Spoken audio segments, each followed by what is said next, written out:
Bismillahirrahmanirrahim. Alhamdulillahilladzi ahyana ba'dama amatana wa ilaihin nusur. Alhamdulillah bi ni'matihi tatimmus shalihat. Wassalatu wassalamu ala Muhammadin wa ala alihi wa ashabihi wa man tabi'ahum bi ihsanin ila yaumiddin. Alhamdulillah, Bapak Ibu jemaah yang dirahmati Allah Subhanahu wa taala. Kita bersyukur kepada Allah Subhanahu wa taala yang telah menghidupkan kita kembali setelah tadi malam Allah Subhanahu wa taala mematikan kita di dalam tidur kita. Kita tidak bisa berkuasa, kita tidak bisa melakukan apa yang biasanya kita lakukan, dan alhamdulillah pagi ini Allah Subhanahu wa taala memberikan lagi kesempatan kita untuk bertakarrub, beribadah kepada Allah Subhanahu wa taala di dalam hidup kita. Kita juga bersalawat kepada Rasulullah Shallallahu alaihi wasallam, kepada para keluarganya, para pengikutnya, dan semoga kita semua dicatat oleh Allah Subhanahu wa taala sebagai pengikut beliau yang senantiasa menghidupi sunnah-sunnah beliau. Bapak Ibu yang dirahmati Allah Subhanahu wa taala, pada kesempatan yang mulia ini kami ingin menyampaikan sesuai dengan tema yang sudah disampaikan oleh Dakwah Center tentang pesan Rasulullah Shallallahu alaihi wasallam yang seandainya kita bisa melakukannya, maka insya Allah kita akan meraih kebahagiaan di dunia, kita juga akan selamat di akhirat. Bapak Ibu yang dirahmati Allah Subhanahu wa taala, suatu saat Rasulullah Shallallahu alaihi wasallam berkumpul dengan para sahabat, dan Rasulullah Shallallahu alaihi wasallam tiba-tiba berdiri dan mengatakan kepada para sahabat tersebut, "Siapa di antara kalian yang ingin mendengar nasihatku? Siapa di antara kalian yang ingin mengamalkan nasihatku? Siapa di antara kalian yang akan menyebarkan nasihatku?" Para sahabat yang saat itu mendengarkan Rasulullah SAW menyampaikan pernyataan dan pertanyaan seperti itu, sahabat ingin semuanya berdiri.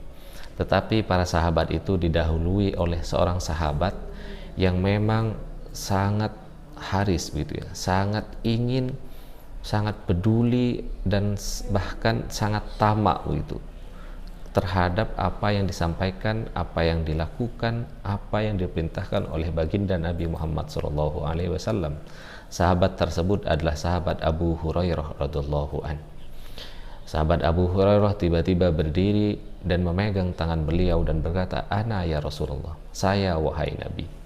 Nah, sahabat Abu Hurairah ini, Bapak Ibu sekalian, walaupun di dalam sejarah dicatat bersama Rasulullah itu tidak lama, karena beliau ini pergi datang ke Madinah begitu ya, sekitar tahun ke-7, ke-6 dan ke-7 Hijriah.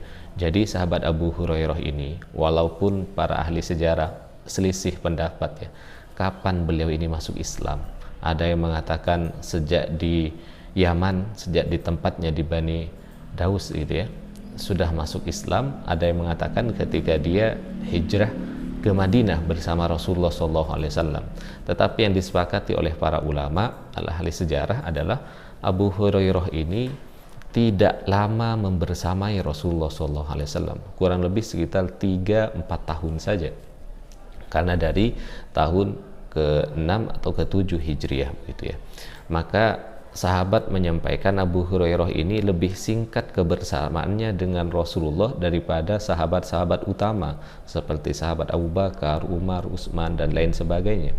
Tetapi sahabat Abu Hurairah ini dicatat oleh sejarah sebagai salah seorang sahabat yang paling banyak meriwayatkan hadis. Ini yang menarik Bapak Ibu sekalian. Kenapa bisa demikian?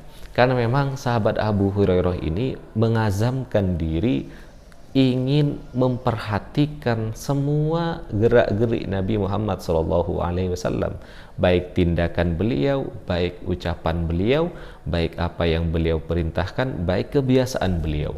Memang sahabat Abu Hurairah memperhatikan Beda dengan sahabat yang lain yang alamiah begitu ya. Hidup bersama Nabi alamiah. Apa yang Nabi sampaikan terkadang mereka ingat-ingat dan mereka lakukan begitu.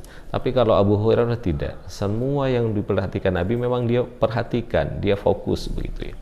Nah, maka akan berbeda orang yang memberikan fokus kepada orang yang berbicara dengan orang yang hanya sekedar hadir saja begitu. Ini biasa berbeda di kalangan santri begitu ya. Di kalangan siswa, di kalangan mahasiswa yang memberikan fokus, yang memperhatikan pasti lebih faham, lebih tahu daripada mahasiswa yang sekedar hadir. Nah, itulah yang terjadi pada sahabat Abu Hurairah radhiyallahu an. Terbukti di dalam kejadian ini. Hadis ini diriwayatkan oleh Imam Ahmad dan Imam At-Tirmidzi. Abu Hurairah berdiri dan memegang tangan Nabi. Kemudian Nabi ulangi, dengarkan nasihatku, lakukan nasihat ini dan sebarkan kepada orang lain nasihat ini, itu kata Nabi. Kemudian Abu Hurairah radhiyallahu an mengatakan, "Na'am ya Rasulullah." Nabi SAW menyampaikan 5 nasihat Bapak Ibu. Yang pertama kata Nabi Muhammad SAW, ittaqil maharima takun a'badan nas. Jauhi olehmu yang diharamkan, takun a'badan nas, maka engkau akan menjadi orang yang paling rajin ibadah. Bapak Ibu yang dirahmati Allah Subhanahu wa taala, kalau kita langsung pahami dengan mafhum mukhalafah begitu ya, dengan cara pemahaman terbalik, kalau menghindari yang haram akan menjadi orang yang rajin ibadah. Maka kalau ada orang, kalau kita malas beribadah, kalau kita tidak mau beribadah, enggan beribadah, maka hati-hati, jangan sampai ada yang diharamkan yang masih kita lakukan. Hati-hati, jangan sampai ada makanan haram yang masuk ke dalam badan kita, ada minuman haram yang masuk ke dalam badan kita, menjadi aliran darah kita, ada barang haram yang menempel pada tubuh kita. Jangan sampai ada barang haram yang termasuk ke dalam rumah kita, sehingga ini menjadikan kita pribadi yang tidak rajin ibadah. Karena Rasulullah SAW dengan jelas mengatakan, ittaqil maharima, jauhi yang haram, takun a'badan nas, engkau akan menjadi manusia yang paling rajin ibadahnya. Bapak Ibu yang dirahmati Allah Subhanahu wa taala, terkait dengan ibadah itu murni hidayah, murni taufik, petunjuk dari Allah Subhanahu wa taala.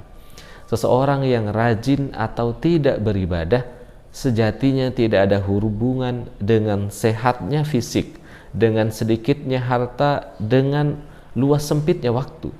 Hampir tidak ada itu. Biasanya hanya alasan kita saja. Betapa banyak orang yang lebih baik fisiknya dari kita, tapi tidak bisa datang sholat subuh. Begitu juga sebaliknya. Betapa banyak orang yang serba keterbatasan. Bahkan di zaman sahabat itu ada yang sampai menggunakan tali karena dia buta begitu ya, untuk datang memenuhi panggilan Allah Subhanahu wa taala lewat suara azan begitu.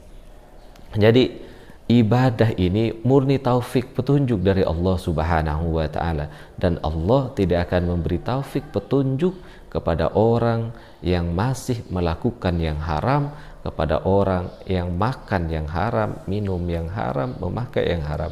Wal iyadzu billah.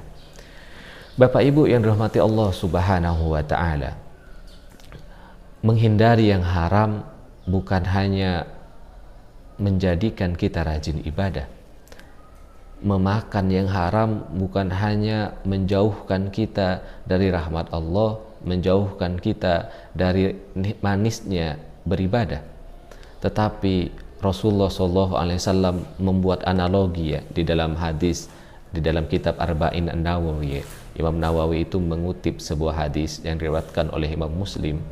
Kata Rasulullah SAW, innallaha thayyibun la yaqbalu illa thayyiban. Allah itu maha baik, Allah tidak akan menerima kecuali yang baik. Wa innallaha amaral mu'minina bima amara bihil mursalin. dan sesungguhnya Allah telah memerintahkan kita orang yang beriman ini sebagaimana Allah memerintahkan para rasul. Kemudian di dalam hadis tersebut Rasulullah SAW membaca ayat ya ayyuhar rusul kulu minat thayyibat wa'malu sholihah. Di dalam Al-Quran itu kan ada para nabi diperintahkan oleh Allah untuk memakan yang baik-baik saja dan mengerjakan yang baik-baik saja. Kemudian setelah itu Rasulullah SAW memberikan perumpamaan wa dzakar rajul, dan Rasulullah SAW menyebut seseorang yutilus safar, yang dia berjalan menjadi pengembara begitu ya ke padang pasir. Kemudian orang ini sampai as'asa akbar, sampai compang-camping pakaiannya, penuh debu mukanya karena dia berjalan jauh mengembara. Kalau bahasanya orang penyucian jiwa gitu ya, uzlah, dia menyendiri begitu, datang ke padang pasir menyendiri, tidak hiraukan sudah urusan-urusan dunia. Kemudian ya muddu yadaihi ilas sama, dia panjatkan, naikkan tangannya ke langit, dia menangis sejadi-jadinya dengan keadaan yang seperti itu. Seakan-akan kalau dilihat zahirnya, fisiknya, orang ini sudah tidak ada urusan dengan dunia begitu ya, fokus hanya kepada Allah Subhanahu wa taala, dia tinggalkan dunia. Nah, kemudian kata Nabi Muhammad SAW, orang ini yang sudah seperti itu, berjalan jauh, pakaian compang-camping, penuh debu, kemudian dia naikkan tangannya dan dia menangis sejadi-jadinya, dia berkata, ya Rob, ya Rob, wahai Tuhanku, wahai Tuhanku, tolong berikan ini, tolong ampuni dosaku. Kata Nabi di dalam hadis tersebut, tidak ada satupun doanya yang diijabah. Kenapa demikian? Rasulullah melanjutkan, wa mat'amuhu haram, wa mat'amuhu haram, makanannya haram, wa mashrabuhu haram, minumannya haram, wa malbasuhu haram, dia memakai yang haram, wa ghudhiya bil haram, dia dikenyangkan dengan sesuatu yang haram. Fa anna yustajabalah, bagaimana mungkin orang ini diijabah doanya oleh Allah Subhanahu wa taala? Padahal di dalam Al-Quran Bapak Ibu kita dapati ud'uni astajib lakum, berdoa kalian semua pasti aku kabulkan, kata Allah. Doa kita ini Bapak Ibu pasti dikabulkan oleh Allah Subhanahu wa taala, baik di dunia atau Allah simpan nanti diberikan di akhirat. Tetapi kalau kita memakai yang haram, kalau kita mengerjakan yang haram, kalau kita memakan dan meminum yang haram, maka tidak ada doa kita yang akan Allah Subhanahu wa taala kabulkan. Itu bahayanya makan dan melakukan yang haram Bapak Ibu sekalian. Karena kita paham ya, ibadah itu kan kebaikan, ibadah itu adalah sesuatu yang bersih, yang suci, sedangkan keharaman itu suatu kekotoran yang buruk, yang dibenci. Bagaimana mungkin ada orang yang makan haram, mengerjakan yang haram, dia bisa rajin ibadah? Hampir tidak bisa bersamaan itu, dan tidak mungkin bersamaan. Ada orang yang rajin sholat, di saat demikian, di saat yang bersamaan dia melakukan yang haram, dia selalu berbuat yang diharapkan oleh Allah Subhanahu wa taala. Bahasanya anak sekarang itu STMJ begitu ya, sholat tetap maksiat jalan. Ini tidak ada begitu Bapak Ibu sekalian. Maka kita perhatikan diri kita masing-masing. Kalau kita malas ibadah, jangan sampai ada hal-hal yang haram yang tidak sengaja kita makan, wal iyadu billah. Karena di dalam hadis yang lain Rasulullah SAW juga menyampaikan, innal halala bayyin wa innal harama bayyin. Halal itu sudah jelas, yang haram juga sudah jelas. Wa bainahuma umurun mutasyabihat. Antara yang halal yang sudah jelas, yang haram itu adalah hal yang subhat. Faman waqa'a fi syubhat waqa'a fil haram. Siapa yang melakukan yang subhat, tidak lama lagi dia melakukan yang haram. Sebagaimana orang yang kata Rasulullah SAW mengembala kambing di pinggir jurang. ada saja kambingnya yang terjatuh ke jurang. Wa inna likulli malikin himan. Sesungguhnya setiap raja begitu ya punya aturan, punya batasan yang tidak boleh dilewati, punya batas wilayah begitu. Wa inna himallahi maharimahu. Dan sesungguhnya batasan Allah yang tidak boleh kita langgar adalah yang diharamkan. Bapak Ibu yang dirahmati Allah Subhanahu wa taala, ini adalah pesan dari baginda Nabi Muhammad SAW yang pertama. Kalau kita ingin bahagia di dunia, selamat di akhirat, hindari yang haram, insya Allah kita akan menjadi pribadi yang rajin ibadah. Kemudian Nabi Muhammad SAW melanjutkan, wardo bima qasamallahu laka takun aghnan nas. Terima, ridho dengan apa yang sudah Allah Subhanahu wa taala tentukan, bagikan bagimu, maka takun aghnan nas, engkau akan menjadi pribadi yang paling kaya. Bapak Ibu yang dirahmati Allah Subhanahu wa taala, sejatinya kekayaan itu Bapak Ibu bukan hanya banyaknya harta benda yang kita kumpulkan, tetapi pada sejatinya kekayaan itu adalah kekayaan jiwa, kekayaan hati. Ini juga disampaikan oleh baginda Nabi, laisal ghina an kasratil arad. Kaya itu bukan hanya banyak kita kumpulkan harta, walakinnal ghina ghinan nafs, tetapi kaya sebenarnya adalah kaya jiwanya.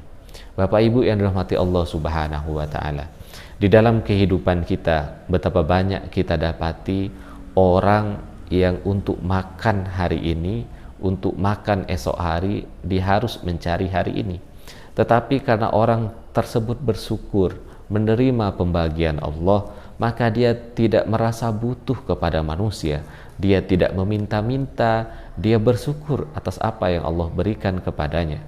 Tetapi di saat bersamaan betapa banyak orang yang mungkin na'udzubillah, salah satunya adalah kita, yang Allah Subhanahu wa taala berikan rezeki yang bukan hanya cukup untuk hari ini dan besok, yang kita punya cukup untuk kita makan bahkan setahun lagi.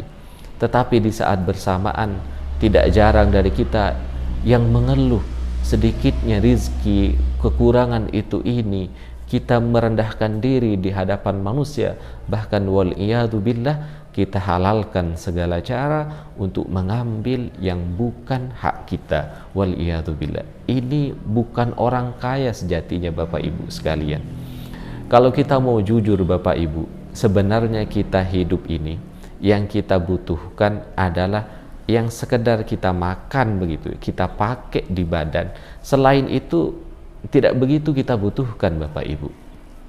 Tetapi kalau kita butuh makan 3 piring sehari, dan Allah Subhanahu wa taala memberikan rizki, kemampuan kita untuk makan bahkan 5 piring mampu kita beli, bukan hanya dalam sehari 2 hari, tapi simpanan kita untuk bulan depan, untuk tahun depan. Kalau ini kita masih tidak bersyukur, tidak ridho, tidak qanaah dengan apa yang Allah berikan, apakah pantas kita disebut orang yang kaya? Apakah pantas kita disebut orang yang bersyukur? Tentu tidak demikian Bapak Ibu yang dirahmati Allah Subhanahu wa taala. Maka sekali lagi, kalau kita ingin merasa kaya, ingin merasa cukup, pelihara sifat namanya sifat qanaah, sifat menerima apa yang Allah Subhanahu wa taala berikan kepada kita. Dan baginda Nabi Muhammad SAW sudah memberikan tips, mengajarkan begitu ya, bagaimana agar orang bisa memelihara sifat qanaah. Yang pertama kata Nabi, lihat yang di bawah untuk urusan dunia, jangan melihat yang ke atas. Melihat ke bawah, misalnya kita punya mobil, maka bersyukur. Jangan lihat orang yang punya pesawat, kita lihat banyak orang yang hanya punya sepeda motor. Kita punya sepeda motor, kita lihat betapa banyak orang yang hanya mampu menggunakan sepeda angin gitu. Kita punya sepeda, kita lihat betapa banyak orang yang hanya mampu berjalan. Kita tidak punya kendaraan, kita syukurin betapa banyak orang yang Allah tidak izinkan berjalan sempurna dengan kakinya, dan seterusnya dan seterusnya. Ini kata Nabi Muhammad SAW, ajdaru alla tazdaru nikmatullah. Ini lebih mengkondisikan kita agar kita tidak meremehkan, tidak menyepelekan nikmat Allah Subhanahu wa taala yang diberikan kepada kita. Nabi Muhammad SAW juga pernah menyampaikan, kata Rasulullah, orang yang beruntung itu qad aflaha man aslam. Orang yang beruntung adalah orang yang diberikan hidayah memeluk Islam. Karena keyakinan kita, Rasul amril Islam, pokok segala urusan itu adalah Islam. Kalau tidak dilandasi dengan keislaman, maka dia hanya akan dinikmati di dunia. Dia tidak akan bisa menyelamatkan kita sampai di akhirat.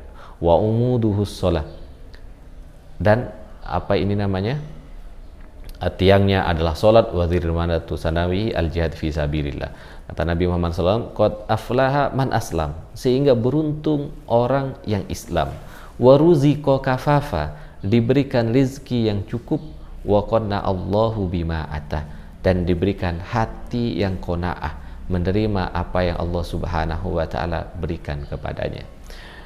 Bapak Ibu yang dirahmati Allah Subhanahu wa taala, kita lanjutkan ke pesan yang ketiga ya. Pesan yang pertama tadi adalah kata Nabi Muhammad SAW, hindari yang haram.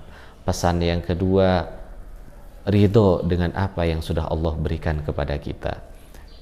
Tapi kita juga jangan juga kita sederhanakan, berarti Ustaz kita tidak usah kerja maksimal gitu. Tidak begitu konsepnya. Itu nanti kita terjebak kepada paham apa itu namanya Jabariyah. Kita tidak mau berusaha begitu. Bukan begitu.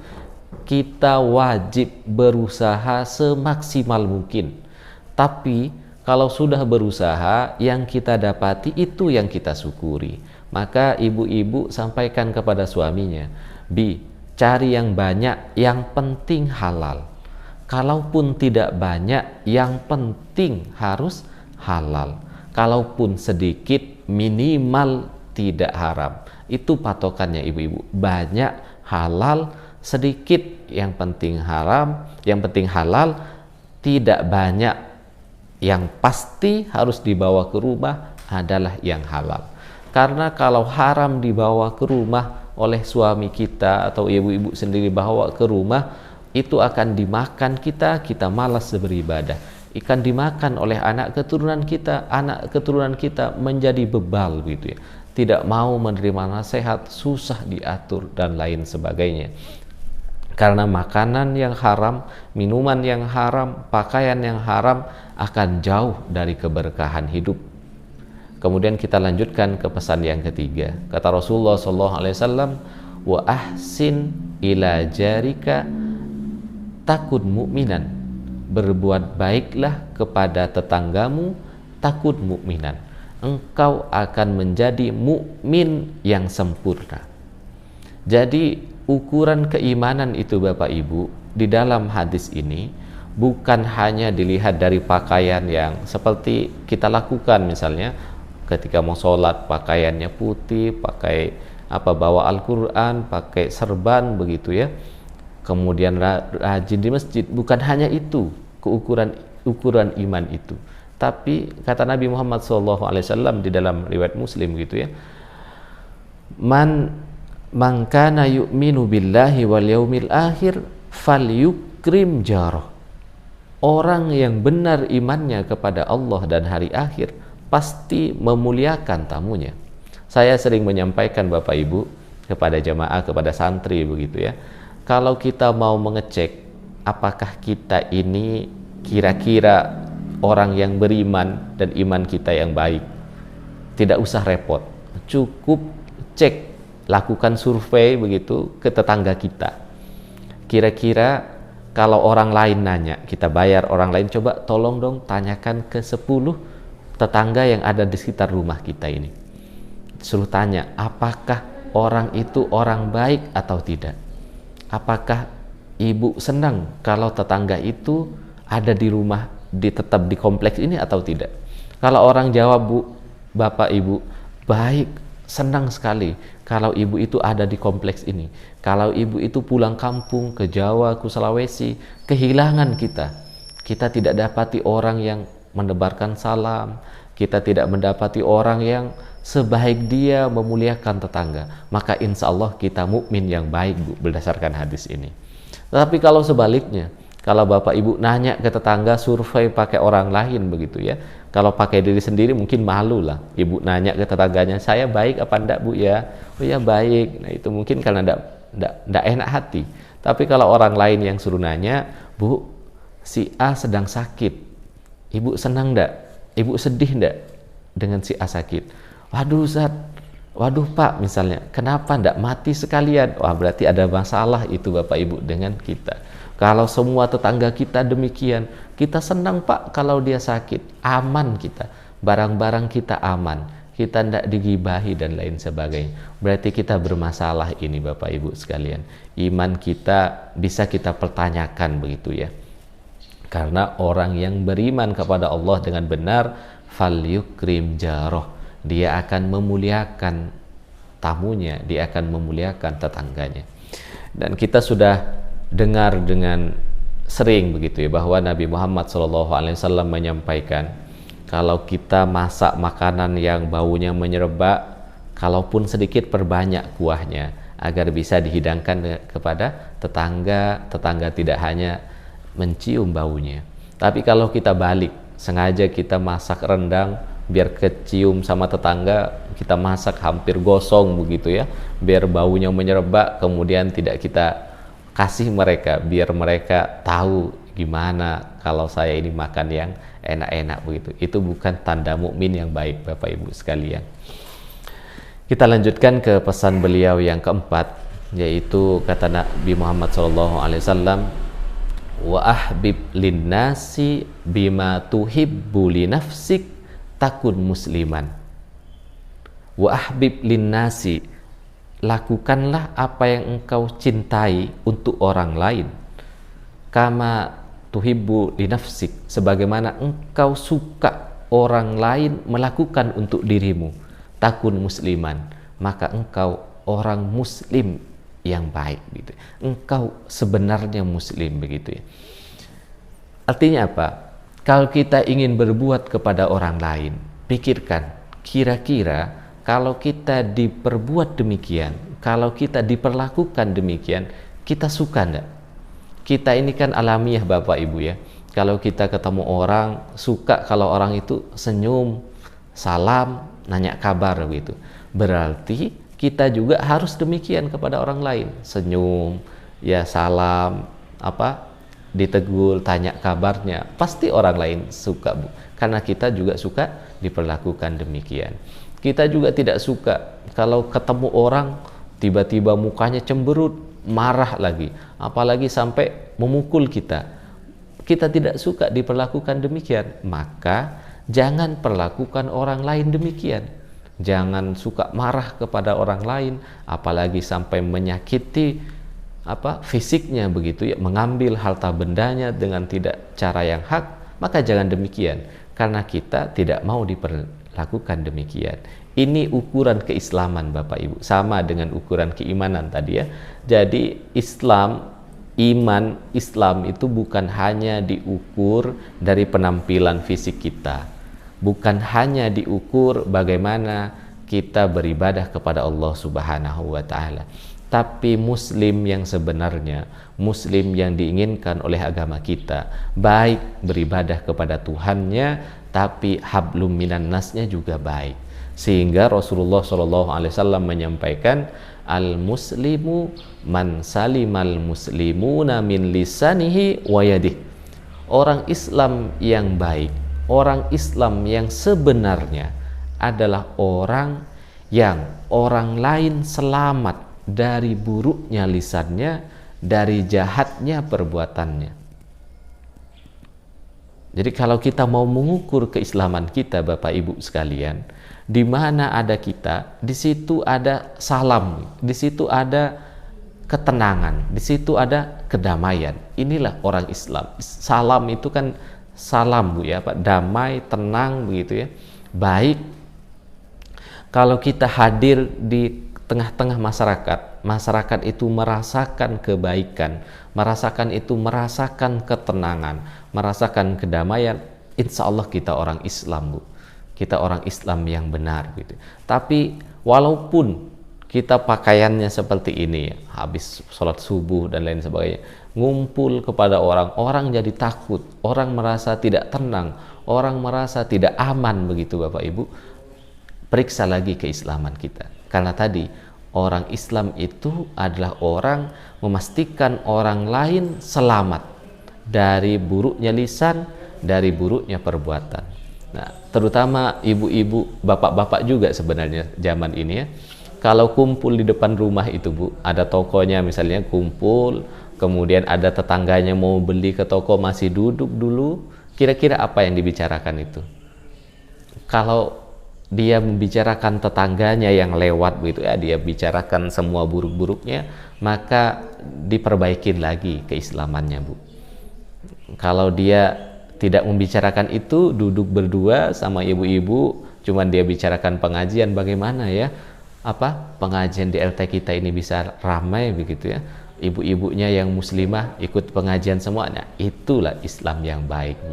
Di mana dia berada, lisannya tidak menyakiti orang lain. Tapi kalau lisan kita menyakiti orang lain, membicarakan keburukan orang lain, dicek lagi, diperbaiki lagi keislaman kita.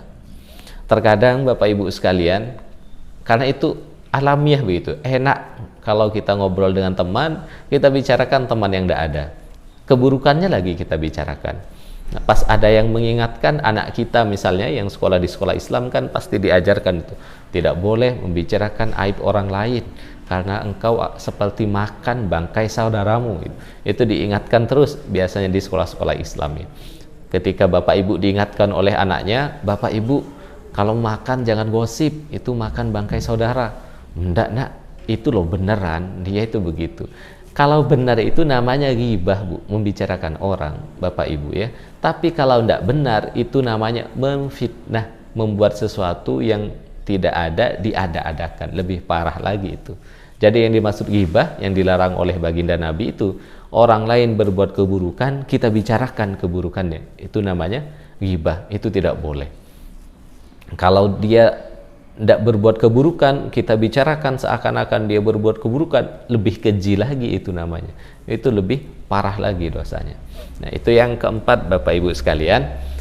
Waktu kita tinggal 10 menit, salah 5 menit lagi sampai kita buka pertanyaan mungkin ya.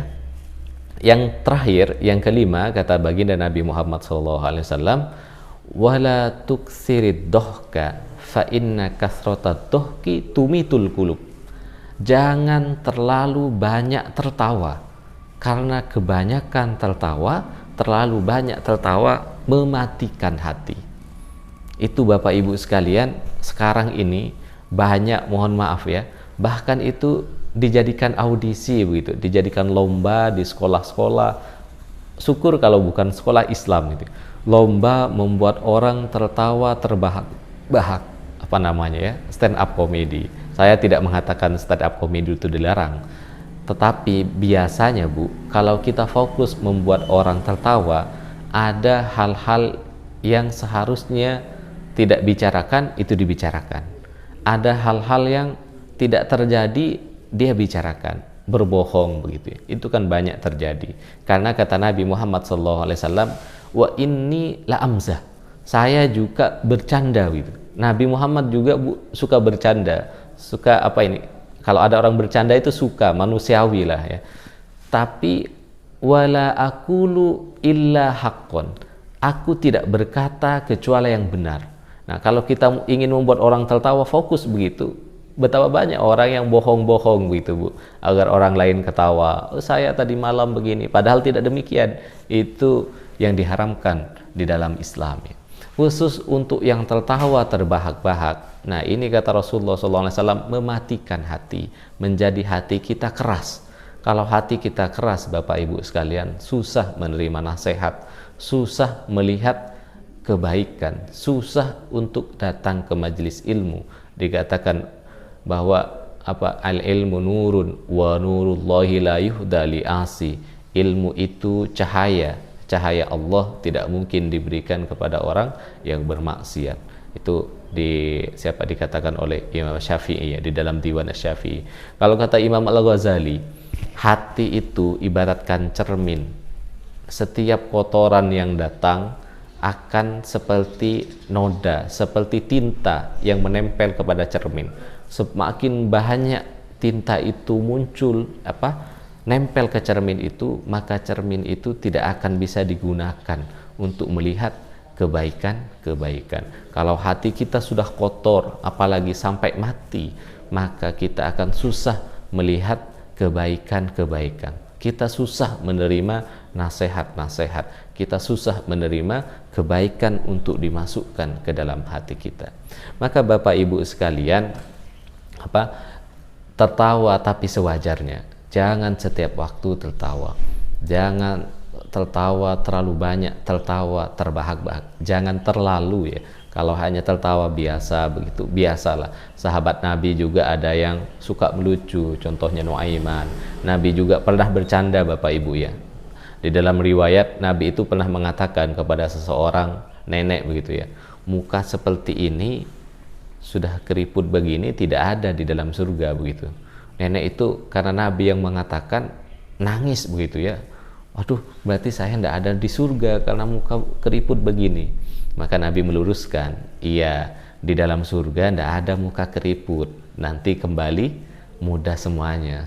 Di dalam surga tidak butuh itu MS Glow begitu, tidak butuh yang untuk mengglowingkan muka, sudah glowing semua. Begitu kira-kira. Ini kan bercanda juga Bapak Ibu ya. Nabi juga bercanda mengatakan kepada seorang yang tua, nanti di dalam surga tidak ada muka yang keriput begini gitu.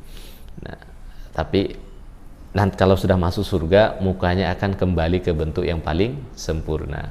Itu Bapak Ibu sekalian yang disampaikan oleh Nabi, 5 pesan yang kalau kita renungkan, 5 pesan ini akan memastikan kita bahagia di dunia. Kita rajin ibadah, kita tidak butuh kepada orang lain, kemudian kita baik kepada tetangga, kita berbuat baik kepada semua manusia sebagaimana suka kita diperlakukan yang baik. Kita juga hidup sederhana, tidak terlalu banyak tertawa. Ini kan kehidupan yang ideal di dunia. Tapi kehidupan yang sempurna di dunia ini akan menyelamatkan kita nanti di akhirat, karena baginda Nabi yang menyampaikan nasihat itu.